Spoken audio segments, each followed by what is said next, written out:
The bishop's palace at Lamphey was built during the 13th and 14th centuries. Much of what remains to this day was built by Henry de Gower, who was bishop between 1328 and 1347.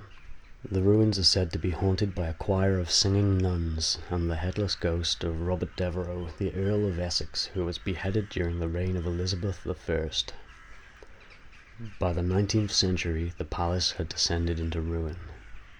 In 1856, Jonathan Davis, who worked as a gardener at nearby Lamphey Court, was walking home from work when he saw the ghostly figure of a woman near the palace. She was dressed in long white robes and had an ethereal glow about her. Jonathan said, "Probably." Then he said hello. The woman did not answer. Instead, she walked some distance, then suddenly disappeared. At this point, Jonathan went to the pub. After an undisclosed quantity of alcohol, Jonathan went back towards the palace, although it's not clear why.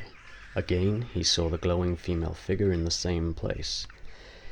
He swung his walking stick at her, and was surprised when it went right through her.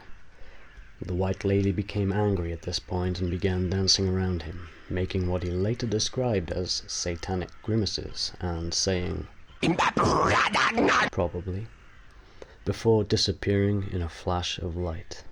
This haunting may be connected to another nearby haunting. In 1855, Jonathan Davis, who worked at Lamphey Court, went to a house in Bowett Woods to visit his girlfriend. As they sat in the kitchen, they heard a crash outside in the hall, and pots and pans began to rattle.